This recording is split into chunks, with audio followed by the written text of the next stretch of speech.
Hi guys. Vijayawada కొండపై జరిగిన అద్భుత సంఘటన ఏంటంటే అది విజయవాడలో ఒక రిక్షా నడుపుకుండే అతను ఉండేవాడు. అతను రిక్షా రోజు తొక్కితే కానీ వాళ్ళకి ఇంట్లో గడవదనమాట.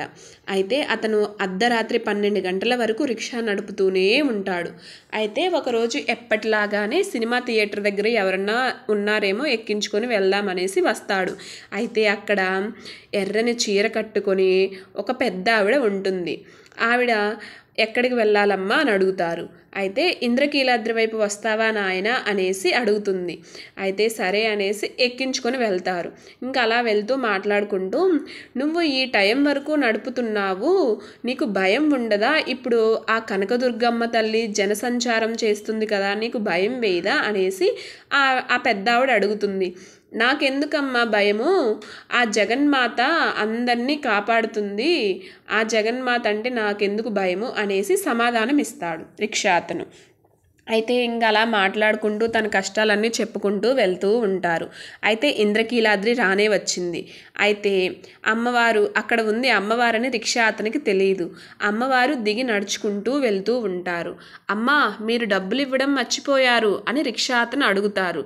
చూడయ్యా, నీ తలపాగాలో పెట్టాను చూడు అనేసి అంటుంది.